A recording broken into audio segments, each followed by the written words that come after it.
నమస్తే అండి. నవరాత్రుల్లో అమ్మవారు మనకి 7వ రోజు మహాచండీదేవిగా, కాళరాత్రిదేవిగా దర్శనమిస్తారు.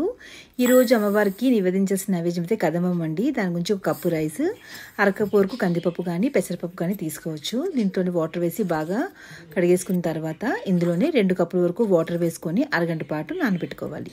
నేను ఇక్కడ టమాటో, బీన్స్, గుమ్మడికాయ, బెండకాయ, క్యారెట్, ఆనపకాయ ముక్కలు, వంకాయ ముక్కలు, ములంకాడ అండ్ పచ్చిమిర్చి తీసుకుంటున్నాను కాయగూరలోని. ఇందులోని ఉల్లి వెల్లుల్లి లేకుండా చూసుకోండి. అమ్మవారికి నివేదించినప్పుడు ఉల్లి వెల్లుల్లి మనం వాడకూడదు. సో ఇందులోనే ఉప్పు, తగినంత కారము, చిటికెడంత పసుపు వేసుకొని తగినన్ని నీళ్లు పోసుకొని మనం దీన్ని ఉడికించుకోవాలి. మూత పెట్టేసుకొని ఒక విజిల్ వచ్చినంత వరకు ఉడికించుకున్నట్టయితే తొందరగా ఉడికిపోతుంది. ప్రెజర్ అంతా పోయిన తర్వాత మనము ఈ కాయగూరలు మొత్తాన్ని ఒక వేరే గిన్నెలోకి ట్రాన్స్ఫర్ చేసుకుని పక్కన పెట్టేసుకోండి.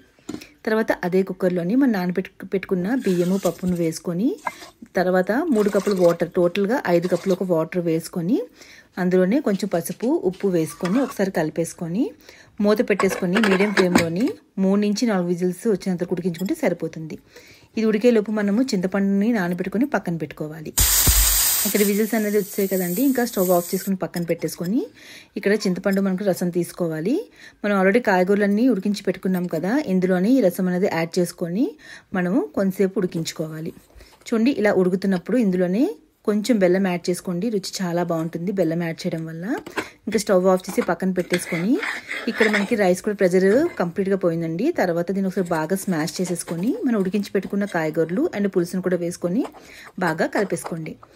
థిక్గా ఉంది అనిపిస్తే కొంచెం వాటర్ యాడ్ చేసుకొని ఒకసారి మిక్స్ చేసుకోండి. ఇక్కడ చూపిస్తున్న విధంగా ఈ కన్సిస్టెన్సీ ఉంటే సరిపోతుంది. తర్వాత కొంచెం సాల్ట్ యాడ్ చేసుకొని మిక్స్ చేసుకొని 5 మినిట్స్ పాటు లో ఫ్లేమ్లో ఉడికించుకోండి.